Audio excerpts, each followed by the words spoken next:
Thank you, Mr. Jenkins. Mr. Crowley. Thank you, Mr. Chairman. I appreciate the opportunity to have the chance to say a few words. I have grave concerns about being here and discussing the plethora of legislation that my colleagues have put forward. I would note that the concern about rhetoric and partisan rhetoric, I'd just note for the record that every one of the individuals who's testified today is from one political party. It's not bipartisan in terms of the testimony given. I think the requirement would be that you had to introduce deleterious legislation in order to be invited to before the committee today. That's from my personal opinion. There's no regard to the chairman or to the people here in terms of my observation. If the gentleman would yield just for a moment, the subcommittee welcomes any testimony. I understand that. And any submission. Reclaiming my time, and that's why I say it's not to you in terms of my observation, in terms of the other bills that are before us and the individuals who are offering them, and as to why they're here before the committee today. What the majority, the Republican majority is doing with this hearing is announcing to the world, in my judgment, that everyone from small businesses who sell services to the government to the grandmothers buying savings bonds for their grandchildren, that this Congress is serious about not paying our nation's bills. That vendors and grandmothers may invest in the U.S., but that the U.S. will not invest back in them.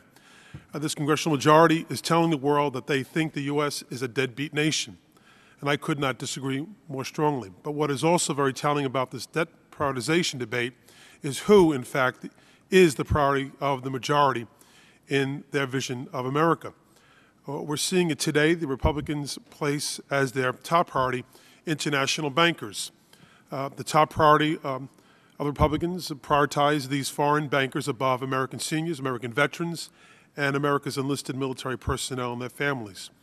Now, everyone in this country recognizes that it was President Clinton and the Democrats who led our nation to prosperity and created multiple years of budget surpluses, what Bill Clinton famously summed up as arithmetic.